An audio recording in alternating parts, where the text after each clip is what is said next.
ಗ್ಯಾರಂಟಿಗಳ ವಿಚಾರಕ್ಕೆ ಸಂಬಂಧಪಟ್ಟಂಗೆ ದೊಡ್ಡ ಮಟ್ಟದ ಚರ್ಚೆ ಆವಾಗವಾಗ ಆಗ್ತಾನೆ ಇರುತ್ತೆ. ಯಾವುದೇ ಕಾರಣಕ್ಕೂ ಗ್ಯಾರಂಟಿ ನಿಲ್ಲಿಸಲ್ಲ ಅನ್ನುವಂಥ ಮಾತನ್ನು ಸರ್ಕಾರ ಕೂಡ ಬಹಳಷ್ಟು ಸಂದರ್ಭಗಳಲ್ಲಿ ಸ್ಪಷ್ಟಪಡಿಸಿದೆ. ಆದರೆ 2023-24ರಲ್ಲಿ ಈ ಗ್ಯಾರಂಟಿ ಪೂರೈಕೆಗೋಸ್ಕರ ಸರ್ಕಾರ ಮಾಡಿರುವಂಥ ಸಾಲ ಎಷ್ಟು?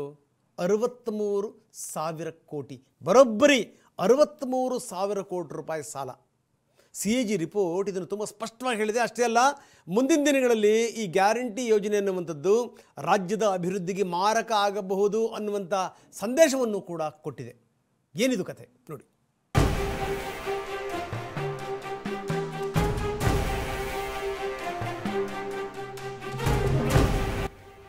ಆರ್ಥಿಕ ಪ್ರಗತಿಯಲ್ಲಿ ಕರ್ನಾಟಕ ಹೊಸ ಇತಿಹಾಸವನ್ನೇ ಸೃಷ್ಟಿಸಿದೆ.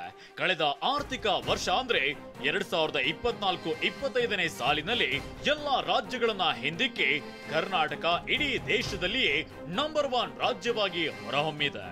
ದೇಶದಲ್ಲಿಯೇ ಅತಿ ಹೆಚ್ಚು ತಲಾ ಆದಾಯ ಹೊಂದಿರುವ ರಾಜ್ಯ ಎಂಬ ಹೆಗ್ಗಳಿಕೆ ಈಗ ಕರ್ನಾಟಕಕ್ಕೆ ಸಂದಿದೆ.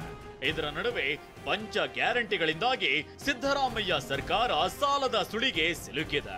ಈ ಅಂಶ ಖುದ್ದು ಸಿಎಂ ಸಿದ್ದರಾಮಯ್ಯ ಸದನದಲ್ಲಿ ಮಂಡಿಸಿದ CAG ವರದಿಯಲ್ಲಿ ಉಲ್ಲೇಖವಾಗಿದೆ.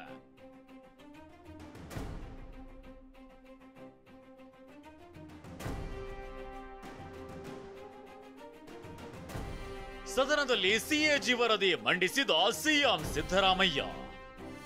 ಸಿದ್ದರಾಮಯ್ಯ ವಿಧಾನಸಭೆಯಲ್ಲಿ ನಿನ್ನೆ ರಾಜ್ಯ ಹಣಕಾಸು ವ್ಯವಹಾರಗಳ ಕುರಿತ CAG ಅಂದ್ರೆ ಮಹಾ ಲೇಖಪಾಲರ ಲೆಕ್ಕ ಪರಿಶೋಧಕರ ವರದಿ ಮಂಡನೆ ಮಾಡಿದ್ರು.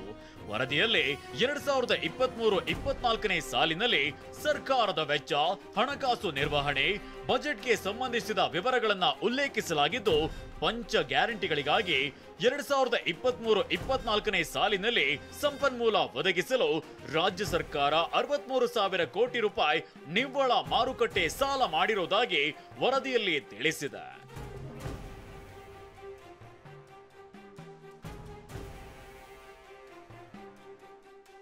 ಗೃಹಲಕ್ಷ್ಮಿಗೆ 16,964 ಕೋಟಿ ರೂಪಾಯಿ, ಗೃಹ ಜ್ಯೋತಿಗೆ 8,900 ಕೋಟಿ ರೂಪಾಯಿ, ಅನ್ನಭಾಗ್ಯಕ್ಕೆ 7,384 ಕೋಟಿ ರೂಪಾಯಿ, ಶಕ್ತಿ ಯೋಜನೆಗೆ 3,200 ಕೋಟಿ ರೂಪಾಯಿ ಮತ್ತು ಯುವ ನಿಧಿಗೆ 88 ಕೋಟಿ ರೂಪಾಯಿ ಸಾಲ ಮಾಡಲಾಗಿದೆ. ಪಂಚ ಗ್ಯಾರಂಟಿಗಳಿಂದ ಸರ್ಕಾರದ ವಿತ್ತೀಯ ಕೊರತೆ 46,623 ಕೋಟಿ ರೂಪಾಯಿನಿಂದ 65,522 ಕೋಟಿ ರೂಪಾಯಿಗೆ ಹೆಚ್ಚಳವಾಗಿದೆ ಅಂತ CAG ವರದಿಯಲ್ಲಿ ಉಲ್ಲೇಖಿಸಿದೆ. ಅಷ್ಟೇ ಅಲ್ಲ, ಒಟ್ಟು ರಾಜಸ್ವ ವೆಚ್ಚದಲ್ಲಿ 15% ಪಂಚ ಗ್ಯಾರಂಟಿ ಪಾಲು ಹೊಂದಿದೆ ಅಂತ ವಿವರಿಸಿದೆ. ಗ್ಯಾರಂಟಿ ಯೋಜನೆ ಭವಿಷ್ಯದ ನಿರೀಕ್ಷೆಗಳಿಗೆ ಹಾನಿಕಾರಕ. ಗ್ಯಾರಂಟಿ ಯೋಜನೆಗೆ CAG ವರದಿಯಲ್ಲಿ ಆಕ್ಷೇಪ. 2023-24ರಲ್ಲಿ ರಾಜ್ಯದ ಆದಾಯವು ಕಳೆದ ವರ್ಷಕ್ಕಿಂತ 1.86% ಹೆಚ್ಚಳವಾಗಿದೆ. ಆದರೆ ಖರ್ಚು 12.54% ಹೆಚ್ಚಾಗಿದೆ. ಗ್ಯಾರಂಟಿ ಯೋಜನೆಗಳಿಂದಾಗಿ ಆದಾಯಕ್ಕೆ ಪೆಟ್ಟು ಬಿದ್ದಿದೆ.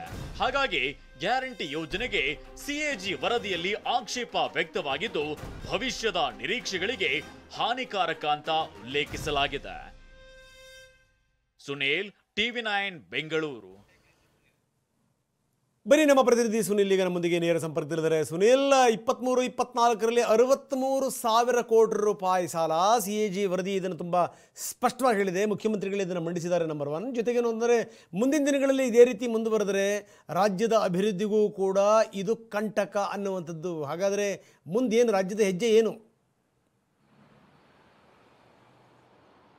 ರಂಗನಾಥ್, ಪ್ರಮುಖವಾಗಿ ರಾಜ್ಯ ಸರ್ಕಾರದ ಗ್ಯಾರಂಟಿಗಳು ದೊಡ್ಡ ಮಟ್ಟದಲ್ಲಿ ಸದ್ದು ಮಾಡ್ತಾ ಇತ್ತು ರಾಜ್ಯ ಮತ್ತು ರಾಷ್ಟ್ರ ಮಟ್ಟದಲ್ಲಿ. ಆದರೆ ಅದರಲ್ಲೂ ಪ್ರಮುಖವಾಗಿ ಯಾವುದೇ ರೀತಿಯ ಆರ್ಥಿಕ ಪರಿಸ್ಥಿತಿ ತೊಂದರೆ ಆಗದಂಗೆ ನಾವು ಗ್ಯಾರಂಟಿಗೆ ಹಣವನ್ನು ಒದಗಿಸ್ತೀವಿ ಅಂತ ಸಿದ್ದರಾಮಯ್ಯ ಅವರು ಸೇರಿದಂತೆ ಸರ್ಕಾರದವರು ಪದೇ ಹೇಳ್ತಾ ಇದ್ದಾರೆ. ಆದರೆ ಈ ಒಂದು CAG ವರದಿಯನ್ನು ನೋಡ್ತಾ ಇದ್ರೆ ಒಂದಷ್ಟು ಆಕ್ಷೇಪದ ಒಂದಷ್ಟು ವಿಚಾರವನ್ನು ಕೂಡ ಪ್ರಸ್ತಾಪ ಮಾಡಿದ್ದಾರೆ. ಅಭಿವೃದ್ಧಿಗೆ ಮಾರಕವಾಗುತ್ತೆ, ಇದರಿಂದ ಸಾಕಷ್ಟು ಆರ್ಥಿಕ ಹೊಡೆತ ಆಗುತ್ತೆ, ಸಾಲಗಳು ಹೆಚ್ಚಾಗುತ್ತೆ, ಬಡ್ಡಿ ಹೆಚ್ಚಾಗುತ್ತೆ ಅಂತ ಹೇಳಿ. ಆ ಒಂದು ಹಿನ್ನೆಲೆಯಲ್ಲಿ ಇದರಲ್ಲಿ ಪ್ರಮುಖವಾಗಿ ಒಂದಷ್ಟು ಕಾಂಗ್ರೆಸ್ ನಾಯಕರೇ ಬಹಿರಂಗವಾಗಿ ಗ್ಯಾರಂಟಿ ವಿಚಾರಗಳಲ್ಲಿ ಗ್ಯಾರಂಟಿಯಿಂದ ಅಭಿವೃದ್ಧಿ ಅಭಿವೃದ್ಧಿಗಳಾಗ್ತಾ ಇಲ್ಲ ಅಂತೇಳಿ ಆಕ್ಷೇಪವನ್ನು ಕೂಡ ವ್ಯಕ್ತಪಡಿಸಿದ್ರು. ಆದರೆ CAG ವರದಿಯಲ್ಲೂ ಕೂಡ ಅದೇ ರೀತಿಯ ಆಕ್ಷೇಪ ಕೂಡ ವ್ಯಕ್ತವಾಗಿದೆ. ಇದನ್ನ ಮುಖ್ಯಮಂತ್ರಿಗಳು ಯಾವುದೇ ರೀತಿಯಾಗಿ ಸರಿದೂಗಿಸ್ತಾರೆ ಕಾದು ನೋಡಬೇಕಾಗಿದೆ.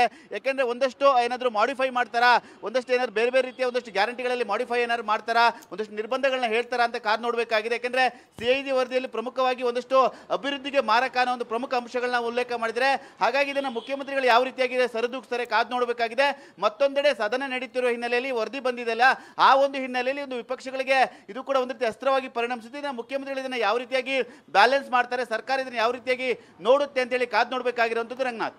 ಓಕೆ, ಧನ್ಯವಾದ ತಮ್ಮೆಲ್ಲ ಮಾಹಿತಿಗೆ.